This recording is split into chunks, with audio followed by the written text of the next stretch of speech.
Қойшы мен алмағашы. Қойшы қарт қойларын өрістетіп, жайылымға жайған сайын, дөңге жақын өскен бір алмағашының түбіне барып демалатын.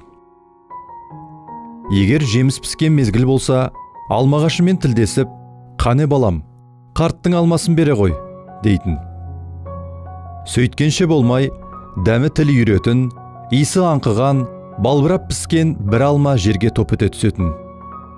Қарт болса, кішкене бәкісімен әлгі алманы асықпай тілімдеп кесіп, өзімен бірге ала келген торсығындағы айранымен қоса, сәл жүрек жалғағаннан кейін, әкесінен қалған Құранын баппен қолға алып, жайлап оқи бастайтын. Қойшы қарт бұл алмағашын осыдан 20 жыл бұрын отырғызған кезде жиі-жиі суғарып, намаз алдында беті қолын шайған дәрет суының қалғанын да арымдап соның түбіне төгетін. Қарт жүзін шайған сол судың шарапаты тиді ме, әйтеуір алмағашының тамыры тез жаналып, аз уақыттақ бой көтеріп, жеміс бере бастады. Қойшы қарт ол кезде жас болғандықтан, қай әдемі алмаға көзі түспесін, сәл ұмсынып, қол созғаны жетіп жатыр еді. Алайда одан бері қаншама жыл ішінде қарттың бойы аласарып, белі бүгілді.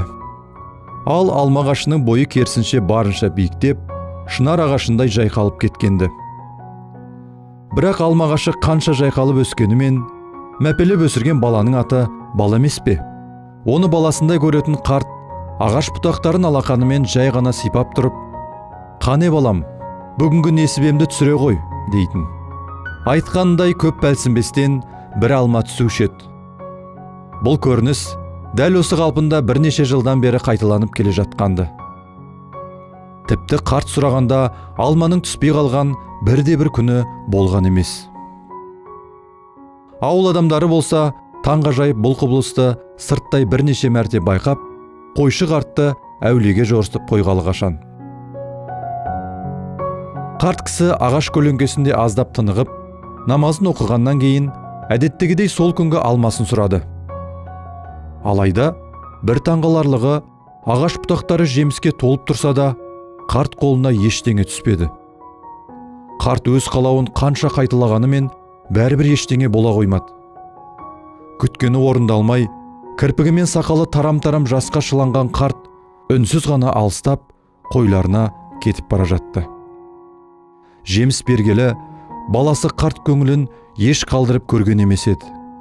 Мәпелеп өсірген баласына дәл осы жолы қатты ренжіді. Көңілі құлазыған қарттың бойы тіпті шөкімдей боп, белі де бұрынғыдан бетер бүкшие түскендей. Малдарын қайырып, ауылға бет алғанда мешіттен әуелеп шыққан азанға құлақ түрді.